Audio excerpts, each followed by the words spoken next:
성부와 성자와 성령의 이름으로 아멘. 예수님과 어머니 하나 되신 성심을 통해 아버지 뜻 안에서 기도드립니다. 사랑하는 하느님 아버지, 저희가 듣겠습니다. 말씀하여 주옵소서. 아버지, 간곡히 청원드리옵건대 부디 저희들이 아버지께 기쁨만을 드리는 반향을 할 수 있는 자녀들 될 수 있도록 그러한 반향을 할 수 있는 은총으로 축복하여 주시옵소서. 또한 아버지, 이 세상에 사고방식과 정신이 병들어 죽어가는 아버지께 속한 가련하고 불쌍한 모든 영혼들이 이 강의를 통해 진리와 신적 세계의 눈과 귀와 영안이 뚫리고 열려서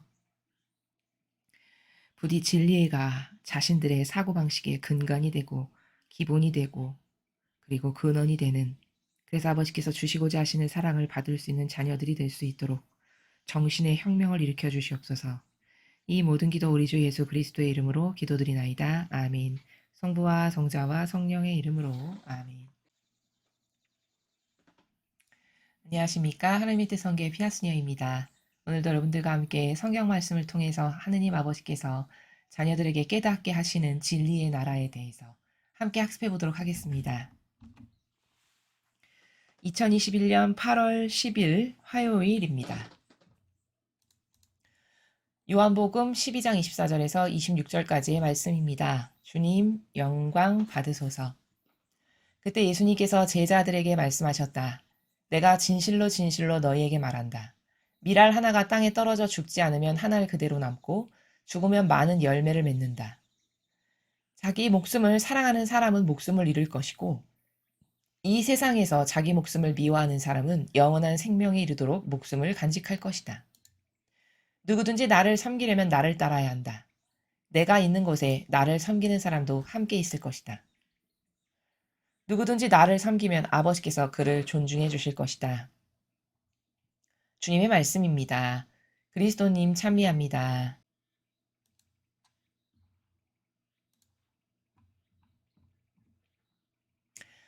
자, 오늘 요한복음에서 말씀하시는 이 복음 안에 담겨져 있는 원리는 참으로 우리 인간이 정말 간과하고 살아가는, 그러나 너무나도 중요한 원리를 말씀해주고 계십니다.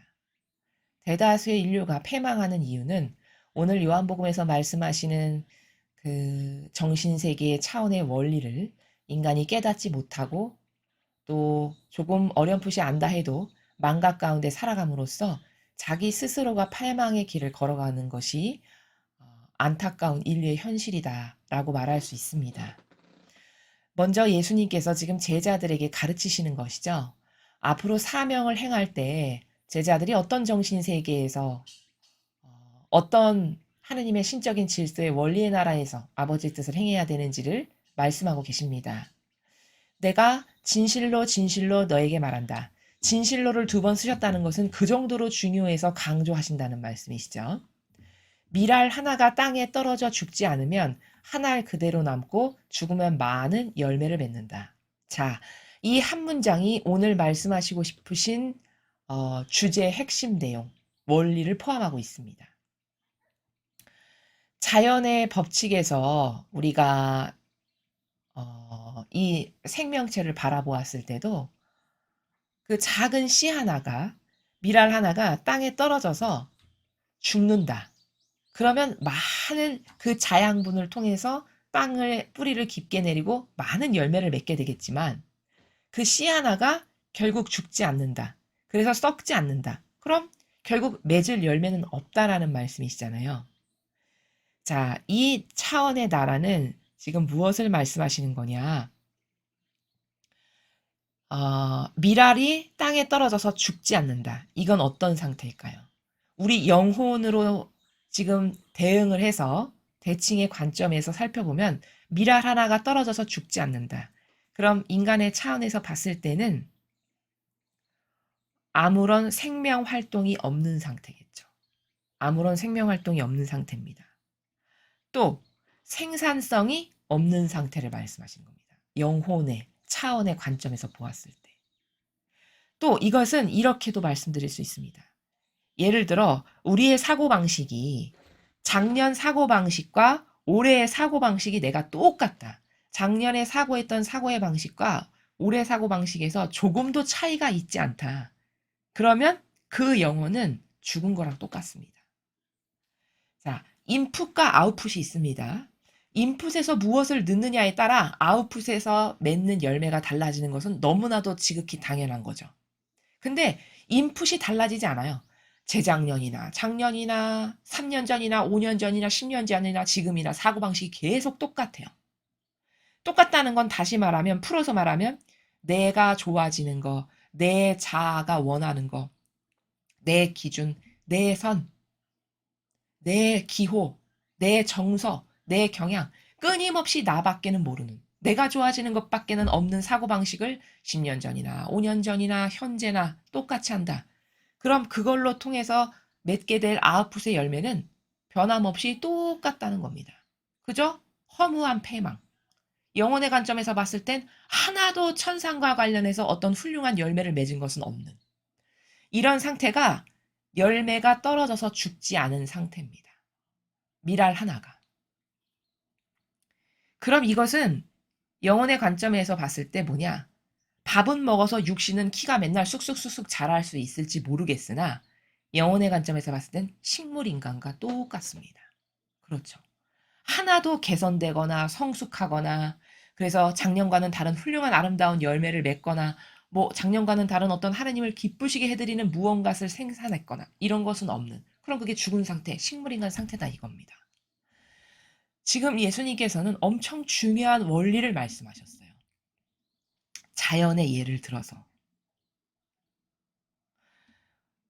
자, 또한 여기서 우리가 객관화를 하나 해볼 수 있는 게 뭐냐면, 지금 죽는다, 죽지 않는다, 이 나라에서 말씀을 하시잖아요. 그럼 우리가 여기서 오해로 갖고 있는 걸 하나 깨야 될 게 있는데, 그게 뭐냐? 여러분, 이 지상에 태어난 인간 중에 죽지 않는 사람 있나요? 죽지 않는 사람은 단 한 명도 없습니다. 모든 인간은 태어나면 다 죽게 되어 있는 것이 이 일은 이와 같은 법칙입니다. 자연활동, 생명활동에, 그렇죠? 그러면 모든 사람이 다 죽음을 맞이하는데, 그럼 여기서 중요한 건 뭐냐? 어떻게 죽느냐가 그러니까 중요하다는 거예요. 어차피 다 죽을 거라는 거거든요. 어차피 최종 종착지 목적은 죽음으로 끝날 거라는 것이죠. 육신으로 봤을 때는.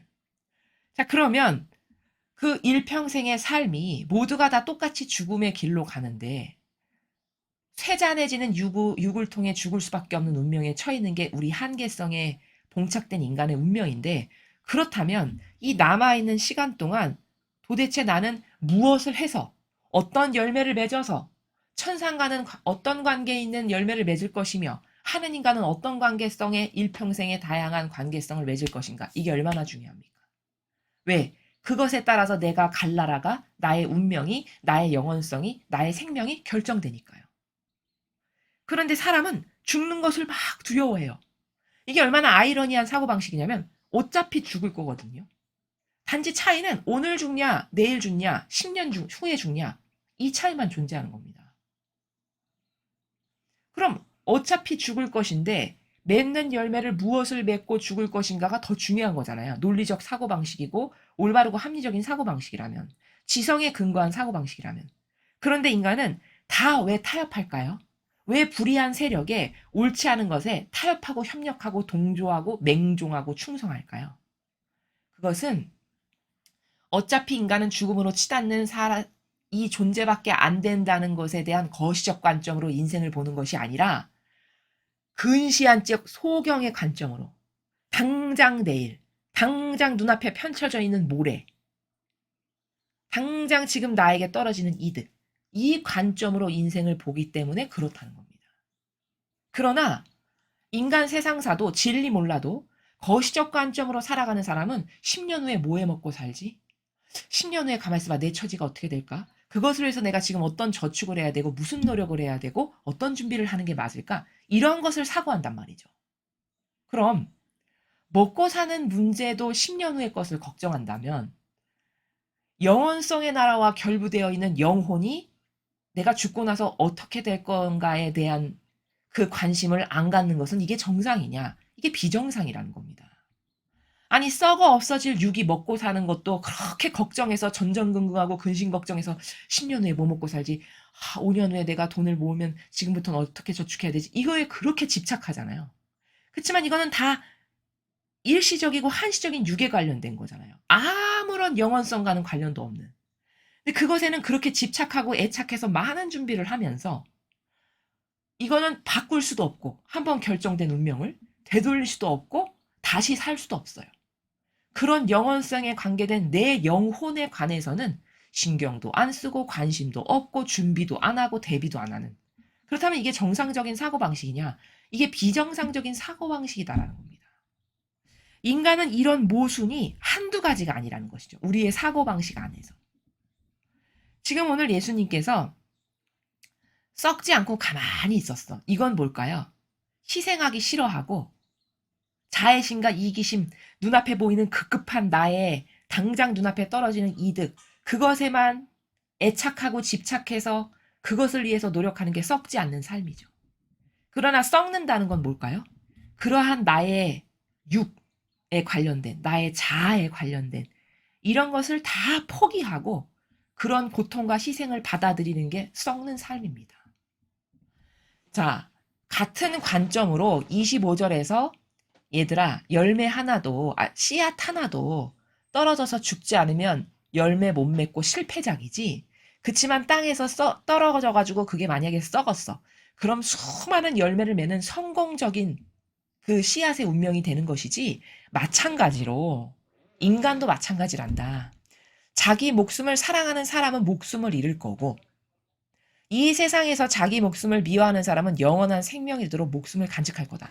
똑같은 관점인데 앞에는 자연법의 씨앗의 관점에서 말씀하셨고 25절에서는 이제 인간인 우리의 영혼의 관점의 나라에서 말씀을 하시는 차이만 있는 것이죠. 자, 자기 목숨을 사랑하는 사람은 오히려 목숨을 잃을 거래요.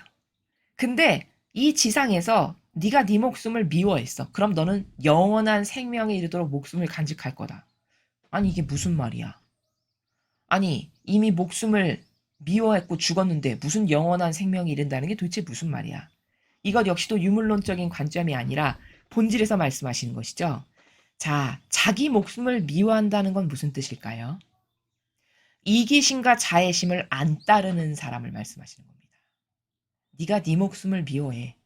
즉 당장 너에게 도래하는 이득을 네가 포기해.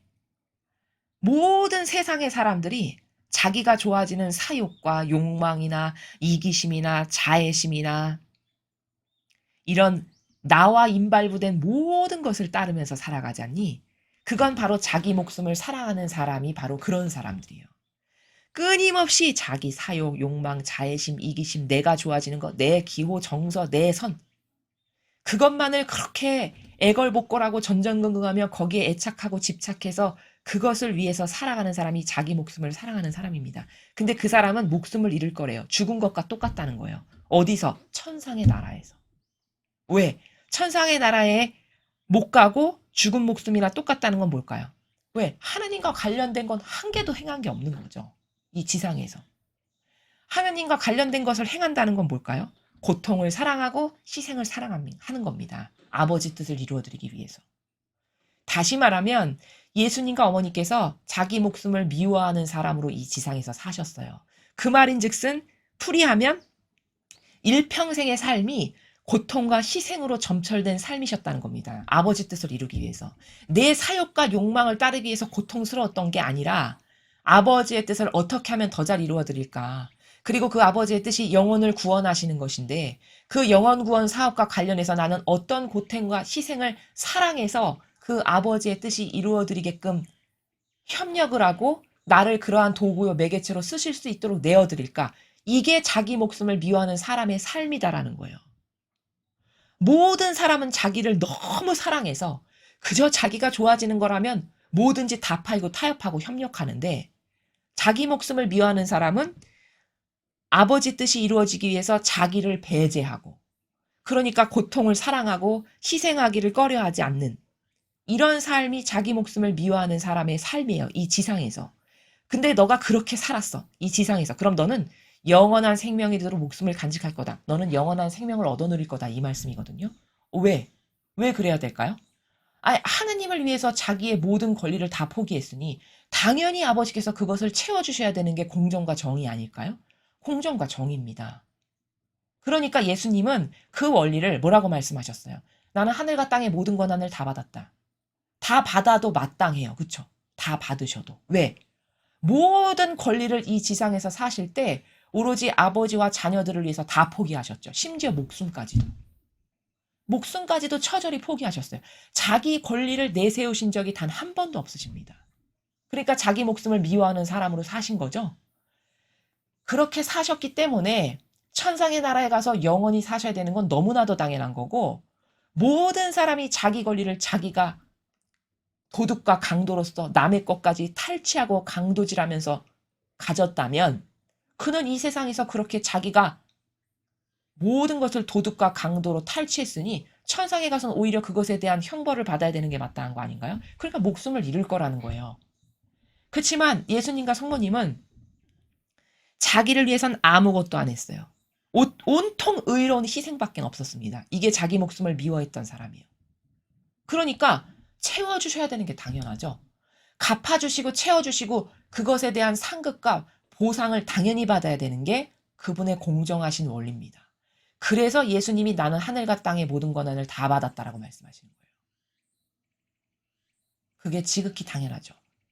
그러니까 그렇게 이 지상에서 예수님과 성모님처럼 고통을 사랑하고 희생을 사랑했고 그래서 의로운 희생의 모범으로서 의인으로서 살았고 이렇게 해서 자기 권리를 다 포기했어. 그러면 밀알 하나가 땅에 떨어져 죽고 썩은 게 되는 것이고 자기 목숨을 미워하는 사람으로서 산 게 된 거다라는 겁니다. 그러면 그런 사람은 이 지상에서 인간의 눈으로 봤을 땐 한없이 비참해 보이고 가련해 보이고 저주받은 사람처럼 보이고 참 안 됐다, 불쌍하다 이렇게 인간의 차원에서 보일지 모르겠으나 사실 그 사람이 가장 부자입니다. 가장 풍성하고 가장 부자고 모든 권한과 영예와 영광을 천상에서 그 사람을 위해서 아버지께서 다 채워주실 거라는 것이죠. 그러니까 영원한 생명에 이르도록 목숨을 간직하게 된다. 천상의 나라에서 그는 부자다. 그는 영원한 생명을 누리기에 합당하다. 이 말씀을 하시는 것이죠. 누구든지 나를 섬기려면 나를 따라야 한다. 그렇죠. 예수님을 섬기려면 예수님이 가신 길을 나도 가야 되는 게 지극히 당연한 겁니다. 근데 말로는 나는 예수님을 섬겨. 난 예수님 사랑하지. 난 하느님을 사랑해. 근데 예수님 가신 길을 안 간다. 그런 건 섬기는 게 아니죠. 말로만 하고 오히려 남을 속이는 역겨운 도둑과 강도인 겁니다. 그럼 섬긴다는 게 도대체 뭘까? 예수님이 가신 길을 나도 똑같이 그 모범의 정신세계를 나도 살아가는 겁니다. 즉 예수님이 행하셨던 고통사랑, 치욕사랑, 희생을 사랑하셨고 산 희생제물로 자신을 내어 놓으셨고 이러한 그 절대성의 모범을 내가 유일성으로서 100%짜리 순도로 그 길을 따라간다. 그러면 나를 섬기는 것이 된다는 거죠.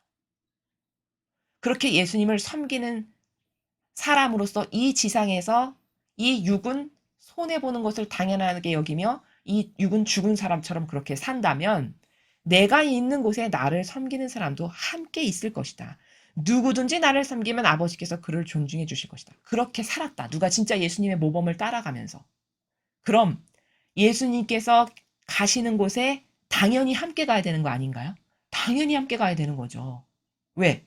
그분과 용해되고 하나 돼서 그분의 모범을 나도 행했으니 당연히 그분이 가신 천상의 나라에 나도 가야 되는 건 너무나 지극히 당연한 공정과 정의라는 겁니다. 천상의 책에서 그것을 이렇게 말씀하셨어요. 루이사 피카레타에게 예수님께서. 예, 네가 나랑 하나 됐잖니. 근데 너가 나랑 하나 돼서 고통과 희생을 자원하는 산 희생제물의 삶을 사는데 당연히 내가 간 곳에 너도 가야 되는 것 아니겠니? 이렇게 말씀을 하신다고요. 인간처럼 아이, 고통은 함께 나누고 행복은 나만 혼자. 이런 차원의 나라가 아닙니다. 천상의 나라는. 행복은 나 혼자 누리고 어렵고 힘든 고통은 함께 나눠야지. 이건 인간이나 있는 거죠. 천상의 나라는 그런 나라가 아니라는 겁니다. 그러니까 네가 너의 육을 산 희생제물로서 예수님과 어머니의 정신세계를 따라가는 그 예수님의 모범을 섬기는 사람으로서 너도 희생을 사랑하고 고통을 사랑하고 자애심, 이기심 이런 거 다 포기하고 자기를 배제한 사람으로서 네가 내 길을 그대로 따라왔어. 그럼 너는 내가 가는 곳에 당연히 같이 가야 된다. 이 말씀입니다. 누구든지 나를 섬기면 아버지께서 그를 존중해 주실 것이다. 하느님께서 심지어 그 영혼을 존중하신대요. 왜? 왜 존중하실까요? 예수님과 하나 됐으니까 당연히 존중하시겠죠. 아버지께 예수님은 어떤 존재십니까? 눈에 넣어도 아프지 않은 아들 아니실까요? 왜? 자원에서 산 희생제물의 모범이 되시겠다라고 자원하신 분이에요. 예수님의 정신의 차원의 나라가. 아버지의 일이 곧 자신의 일로서 받아들이시는 정신세계입니다. 아버지의 고민이 나의 고민이고 아버지의 고통이 내 고통인 이 정신세계로 사명을 행하셨어요. 이건 하나 된 사람만 그렇게 할 수 있죠. 그거 하나 된 사람만 가능한 거죠. 그럼 예수님께 아버지께서 예수님을 얼마나 사랑하시겠어요? 그러한 아들이신데. 근데 내가 그런 예수님의 정신과 또 하나 됐어. 그럼 나를 얼마나 사랑하실까요? 아버지께서. 존중은 당연한 거 아닐까요? 그러한 삶을 내가 예수님의 모범의 길을 따라서 산다면 이러한 이야기를 하시는 겁니다. 그래서 이 육이라는 것에 대해서 이 자아라고 하는 것에 대해서 우리가 오해가 없어야 돼요. 우리가 하느님을 위해서 고통 가운데 이 지상에서 살았다. 나를 위해서가 아니라 하느님을 위해서. 아버지의 뜻을 이루어드리기 위해서, 진리를 지키기 위해서, 아닌 것을 아니오라고 말하기 위해서 고통 가운데 내 육이 살았다. 그렇다면 그 사람은 가장 잘 산 사람입니다. 가장 행복한 사람이고 가장 많은 평화와 위로와 기쁨을 천상에서 누릴 수 있게 될 거예요. 그러나 나 때문에 나 자신을 위해서 고통스럽게 이 지상에서 살았다. 내 뜻이 안 이루어져서 내가 갖고 싶은 것, 내가 원하는 것이 성취되지 않아서 그것 때문에 욕구 불만으로 한평생 고통스럽게 살았다. 그럼 그건 가장 불행한 사람입니다. 왜? 이 지상에서도 고통스러웠고 천상에 가서도 고통 가운데 아무런 상급도 받지 못하고 연옥 아니면 지옥에 갈 테니까. 이게 얼마나 손해입니까? 그쵸? 지상에서도 한평생 나를 위해서 전전긍긍하면서 고통스럽게 살아. 죽고 나서도 하느님과 관련해서 맺은 열매는 하나도 없으니까 천상에 나라에도 못 가. 이거 얼마나 비참한 인생입니까? 이렇게 된다라는 거거든요. 고통에 대한 오해가 인류가 굉장히 많습니다. 여러분, 이 세상에서 살아가는 인간 중에 고통스럽지 않게 살아가는 인간 단 한 명이나 있을까요? 여러분 잘 생각해 보십시오. 인간으로 일단 태어났다. 그럼 크건 작건 고통 가운데 살아갈 수밖에 없게 되어 있습니다. 원죄로 인하여.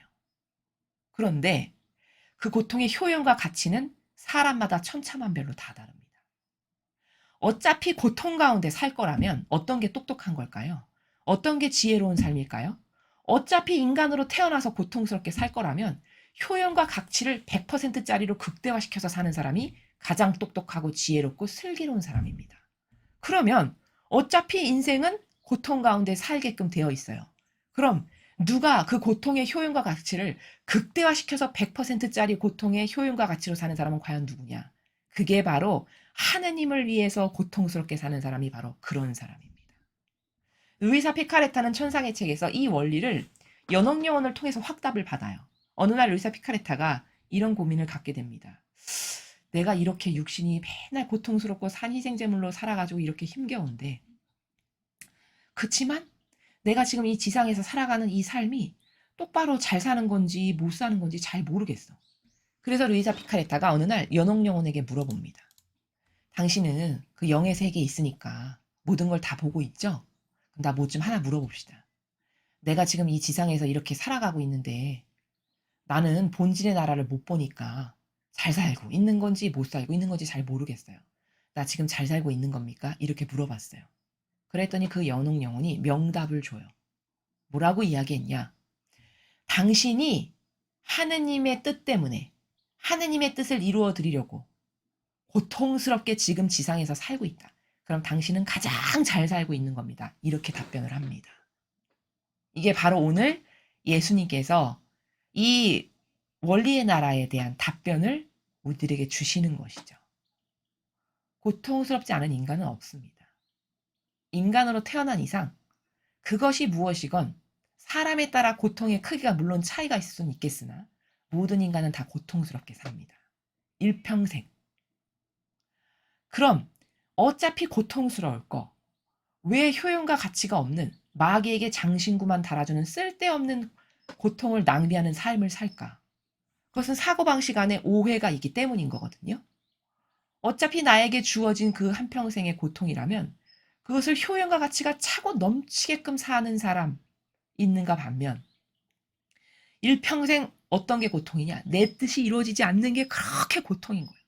이게 이렇게 되어야 되고 저것은 저렇게 돼야 되고 이것이 얻어져야 되고 이것이 쟁취돼야 되고 그런데 하나도 되지가 않아. 이래서 고통스럽다면 이 영혼이 가장 멍청하고 어리석고 바보로 살아가는 영혼입니다. 여러분은 어떤 삶을 살아가고 계십니까? 여러분의 사고방식 안에 오해가 있으셔서 여태까지 그렇게 나 때문에 고통스러운 삶을 살았다면 이제 그 나 때문에 고통스러운 그 끈을 다 놓으십시오. 다 포기하세요. 진정한 마음의 평화는 그때 옵니다. 나 때문에 안달복달하니까 평화가 없는 거거든요. 내 뜻이 이루어지지 않는 그것을 놓지 못하니까 일평생 마음이 불안하고 평화가 없고 매일 촉박하고 쫓기는 것 같고 이렇게 사는 거거든요. 그것을 다 놓으십시오. 어차피 내가 전전긍긍 한다 해서 이루어지는 것도 아니고 전전긍긍 안 한다고 해서 안 이루어지는 것도 아닙니다. 아버지의 뜻이 허락하시면 이루어지는 거고 아버지의 뜻이 허락하시지 않잖아요? 그러면 100년을 기도해도 안 이루어지는 겁니다. 이게 섭리대로 사는 삶이에요. 이게 한번 하느님 아버지의 뜻 안에서 살아가는 지혜로운 삶이라는 건 이런 겁니다. 그래서 내가 죽기를 그저 무서워하고 두려워해서 한평생 전전긍긍한다. 이런 사람에겐 발전도 없을 거고 성숙함 이런 건 기대할 수도 없고 하느님과 관련된 열매 이런 건 더더욱 기대할 수도 없는. 그럼 이 사람의 한평생의 삶은 얼마나 낭비 자체인가? 하느님과 관련된 것도 아무것도 맺지 못하고 그렇다고 자기가 이 지상에서 살면서 행복했냐? 그것도 아닌 이것도 아니고 저것도 아닌 허망하게 이를 데 없는 삶을 살다 죽는 것이 이렇게 고통에 대한 오해에서 어긋나고 부작용으로 오해로 가득하면 대다수의 인간은 이렇게 허무하게 살다가 죽는 마귀의 잘못된 것에 이끌려 다니다가 죽을 수밖에 없는 것이다. 그러나 고통을 예수님과 어머니와 같은 정신세계에서 아버지를 위해서 온전히 다 내어드리고 그것만을 위해서 쓰여지는 사람이라면 이 사람이 가장 지혜롭고 축복받기 합당하고 많은 은총이 천상에 기다리고 있을 것이며 그 삶은 가장 똑똑한 삶이다. 이 객관화에 대해서 여러분께서 오늘 이 복음을 하루 종일 곰곰이 곰씹으시면서 많은 것을 발견하고 깨달으시는 그런 하루가 되셨으면 좋겠습니다. 이상으로 2021년 8월 10일 화요일 복음회설을 마치겠습니다. 감사합니다.